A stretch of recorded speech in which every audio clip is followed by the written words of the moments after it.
All right, so I'm going to take this opportunity to do the best I can to explain mechanically what exactly semi-automatic means when it comes to talking about firearms. A lot of people have been using that term recently and don't really understand what that means and why the use of it and the arguments that they're putting out there aren't accurate. I am in no way trying to make this a political video. All I want is that people out there that see this use this as a way to kind of understand what they're talking about, based more on the mechanics of the firearm. And if you want to have the same opinion after watching the video, I'm all for it. Everybody's entitled to their opinion, and I completely support your right to have that opinion. I just want you to have as much information as possible to make a decision that's well informed. So what I'm going to do to start with is I've got a few different things that I want to show. But I'm going to start with a pistol. This is a Springfield XD 9mm semi-automatic handgun. First things first, fingers always off the trigger until you're ready to use it. The slide is locked back, but I do want to demonstrate not only from a finger sweep. It's going to be hard to see in there. You can see the chamber and see that it's empty, but I will also point the barrel at the camera so that you can see that there's light coming out the other end. There's no projectile in this barrel. So we always start with safety and check the firearm. So this is a semi-automatic pistol. It doesn't function on the same exact mechanics as a semi-automatic direct impingement rifle like the AR-15, but I mean, we're splitting hairs on that one. Both are semi-automatic, and I'll explain what that means. So with this firearm, when I rack this forward, my trigger right here is now in the forward position, which means that everything is ready to roll. Hypothetically, there's a round in the chamber. If I pull this trigger, you hear it click. If I hold my finger down like this, what has now happened is the bullet has gone out the end of the barrel.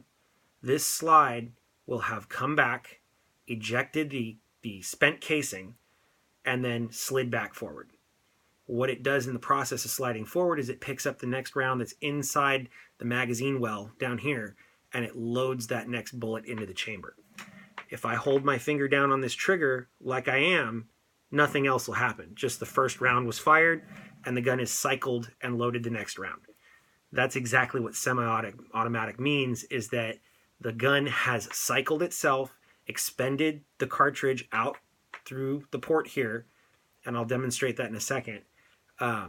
But nothing else has happened. And the reason I'm holding this trigger down for this period of time is I want you to listen to what happens when I let my finger off the trigger.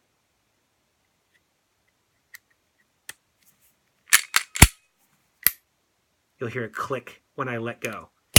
Fire it. And it clicks when it releases. The reason for that is because the hammer, well, these don't have hammers, but basically, for lack of a better term, the hammer and the firing pin that are located inside this action do not reset until I let go of the trigger. So basically, there is no way for it to fire another round until it resets. And that doesn't happen until I let go of the trigger, and it resets the whole system. So just to show you what I'm talking about, this is a live 9mm round. The bottom half of this here, this shiny chrome part, is what's referred to as the casing. This portion up top is the projectile. So when you fire these rounds, this chunk goes down your barrel. This section is expended back out. So when you fire this, it's not going to fly through the air looking like this. It's just this front section here, the actual projectile. So what I have here to demonstrate what I'm talking about with the firearm, these are aluminum dummy rounds that are designed to be the same size and specs as a 9mm, but are rubberized backings, and this is one solid piece. There's no powder in this. These are designed for training purposes so that you can learn to load, reload, and handle a firearm safely without using live ammunition. So I wanted to show these before I do what I'm doing so that nobody gets freaked out. So we're going to take the magazine for this XD9, and we're going to load 3 of these dummy rounds into it. dummy round, dummy round,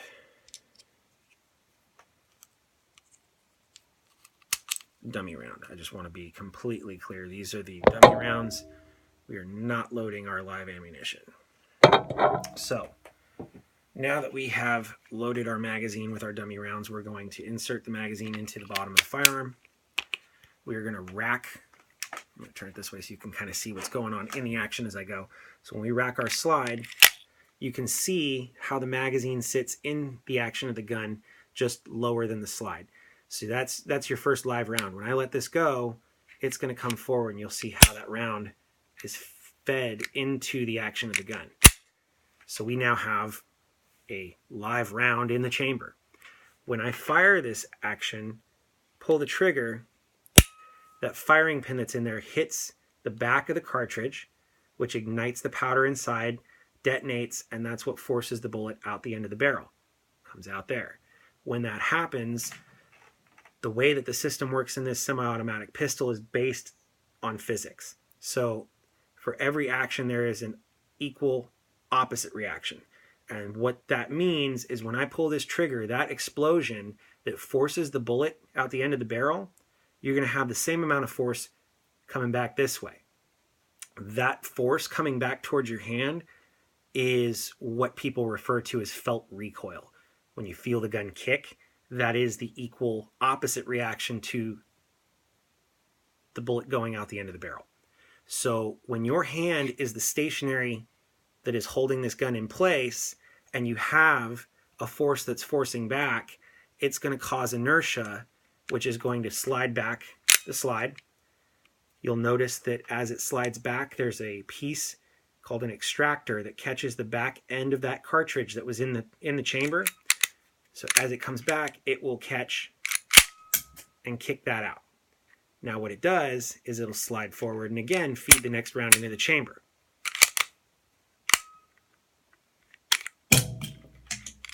And it's hard to do this at slow motion because everything jams up. So that's basically the point, is that a semi-automatic firearm in general is not going to spray bullets as you hold the trigger down. You pull your trigger, one bullet's fired. Nothing else happens other than the gun cycling and preparing to refire after you release the trigger. So the other toys that I brought out to show points are one of the AR-15 models that everybody's all up in arms about. We've got my slide locked back. Safety is on. No magazine in the firearm. Nothing in the chamber. So the way that it works on a rifle like this is you will notice if I take the upper receiver apart from the lower receiver,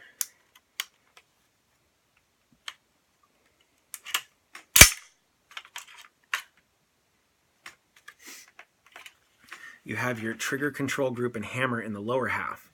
So this is another opportunity for me to really kind of talk about how this works. So if I take the safety off, set it to fire, this hammer is already locked back in a locked position and is in a stressed position. So if I pull the trigger, that hammer will come forward and then hit what would be the firing pin in the bolt on the top half, which would detonate the round and send it down the barrel. So you'll notice that if I pull the trigger, it fires. So on this rifle, if there was a live round in the chamber when I did that, the ammunition would go down the barrel, and as the gun cycled, the bolt would slide back, which would lock this hammer back again. Now you'll notice that I kept my finger on the trigger again. And the reason for that is because I want to demonstrate that if I were to hold this trigger down during live fire, one round would go down the barrel, the gun would cycle itself, kick the old round out, and load the bolt forward again, but this hammer is sitting in this position locked.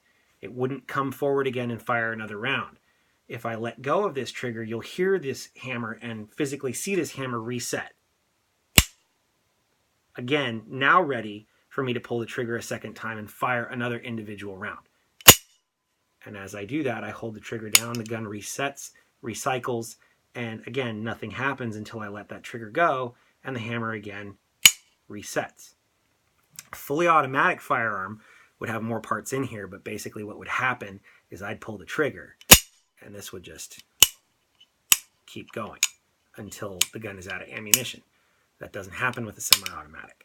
It locks and it holds itself in position until you're ready and you let go of the trigger and fire a second time. So, now that we've demonstrated that pistols and AR-15s are both semi-automatic, I want to bring out another semi-automatic rifle that I have that nobody seems to have a problem with because it doesn't look scary. This is an antique. This is my father's, I think it's a 1964, it's a semi-automatic Savage 22 caliber rifle. So nobody is afraid of this one. Yet, same thing. If I've loaded this gun up, again, empty chamber, and I've now racked around in the chamber and I pull my trigger, it detonates the round, expels the cartridge, and loads the next one. So again, one pull, nothing happens other than that one round going out until I let go of the trigger after it's recycled itself and then pull the trigger again. So again, this is an antique that was the gun my dad learned on when he was like 5 years old. And it's, again, a semi-automatic rifle. But nobody's up in arms about an antique semi-automatic 22 caliber because it doesn't look scary.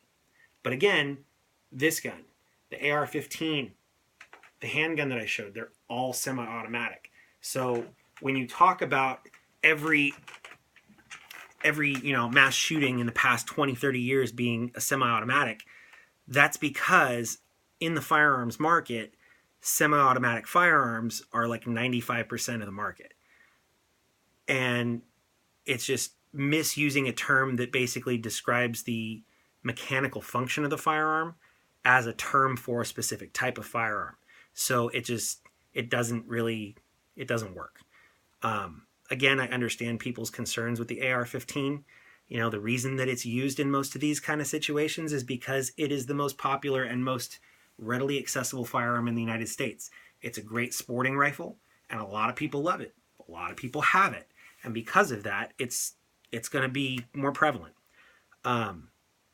It's also used in situations in mass shootings by most people because the people that really go about doing these kind of things don't know what they're doing. Hypothetically, I would never do this, but hypothetically, if I wanted to commit mass murder in a small enclosed spot, a handgun like the 9mm semi-automatic pistol I showed you would be the absolute best firearm for the job. It's small, it's easily concealable. On top of it being easily concealable, I can manipulate it in a much smaller area than I would be able to with a rifle. If I'm going through an office space or a building that's like a bar, there's going to be turns, there's going to be tables. I don't want to be sweeping a barrel around corners. I don't want to be sweeping a rifle around tables. Things get in the way. Obstacles block you from being able to maneuver yourself in an enclosed space with a long rifle versus a pistol like this. Also, if I'm sweeping a room with a rifle and somebody decides to be a hero and grab the barrel and yank down, 2-3 people bum rush me, I'm now in a position where I am in a fight for the control of the firearm. Whereas if I have a handgun and someone decides to try and bum rush me, I can even pull the gun in like this, drop to the floor, have someone on top of me, and still fire and function fully. It's much easier to manipulate. Now, the other thing that a lot of people don't realize is that ammunition for handguns is a heavier projectile than a rifle projectile and usually fires at a lower velocity. Now, the reason that that's important is because rifle ammunition is designed to fire at high velocity for longer distances. And the reason for that is because you're going and using that high velocity to project that projectile at a farther distance. With a handgun, you're going to be limited in distance when it comes to accuracy.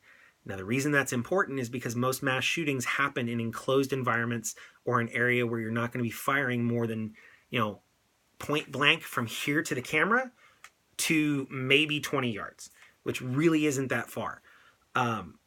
Rifle ammunition is designed to fire at a longer distance than that. And with that being said, using a rifle round that's firing at roughly 2,000 feet per second, hitting a target that's only 20 yards away at farthest, that bullet's going right through the target. Basically, more damage is caused by a projectile that's moving at a slower rate of fire. So felt impact and kinetic energy on impact is going to be more damage with a heavier, slower moving projectile at close distances. If I use a 9mm pistol and I shoot somebody at 20 yards, that round's going to hit them, it's going to break bones, it's going to tear through shit, and it's more than likely not coming out the other side. It's going to do a lot of damage inside. With a rifle round, you are going to have a shock wave that happens to the target because that bullet's going straight through it at a high velocity, and it's going to basically cause a shock wave, but it's not going to have the kinetic energy, the basically, for lack of a better term, the knockdown punch that you're going to get from a heavier round that's moving at a slower velocity, and basically is going to cause more damage, blunt force style. The best way I can describe that is, imagine the difference between getting hit in the face with a baseball bat or having somebody, throw a needle at you at a high velocity. Like, that needle's maybe gonna go through. I mean, obviously it's a bad analogy, but a heavier object that's moving slower is going to have a much more damaging and much more effective impact, which is why ammunition for a handgun would be more optimum in a situation where you're enclosed and doing something like that. Again, hypothetical, I'd never do that, but people seem to think that the AR-15 is the optimum weapon for that kind of thing, and that's because people use it because it's available, but they really don't know what the hell they're doing. The other thing a lot of people don't realize is that they argue all the time about magazine capacity, high capacity versus standard capacity, and yada yada and blah blah blah. Anybody that knows how to tactically reload properly would not have that problem. So basically, if I were to have a handgun like this and was going to use it in a situation like that, you'd load your 10 rounds into your California approved 10 round magazine. You'd put it in the gun, you'd rack the chamber, and that way you've got one live one in the gun. Then you take your magazine out and you load another round. So you've got a full 10 round magazine plus one in the chamber. And the reason that's important is because once I load this into the gun, I now have 10 plus 1. So if I'm counting my shots, 1, 2, 3, 4, 5, 6, 7, 8, 9, 10, drop the magazine, load the next magazine, it's not going to take very long to do that. The other thing is, when an empty magazine is in the gun and the gun cycles, the slide locks back. That's a pain in the ass because now the slide's locked back. I got to take my magazine out. I got to put a new magazine with ammunition in it, and then I got to monkey fist and pull the slide so that I can fire again. Huge difference in the amount of time it takes to reload. If I tactical reload where I've got one in the chamber and then the 10 round magazine, if I count my 10, no matter what, I still have a live one in the chamber while I reload. So it's going to take me less time to reload, and if I'm in a situation where I'm going to reload, someone decides to bum rush me because they think, hey, he's reloading, he's at a point where he's less effective, I still have a live one that I can use here, pop, while I'm getting my other magazine. I mean, it really doesn't take much to change magazines. At all. But for some reason, people seem to think that a high-capacity magazine makes it so people, can do more damage quicker. But if you know how to properly handle your firearm and how to reload your firearm, you'd realize that basically anybody that's had any training would do a much worse job. Not much worse, but much more damage in a situation like that. I know I'm going to get flack for this video, and I really don't care. I know there are people out there that are going to have their opinion and not change their mind no matter what. But I want to at least point out what the mechanics of these things are so that people understand that the terms they're using are being used incorrectly. I want people to have information when they make up their mind. So, hope you all have a good night.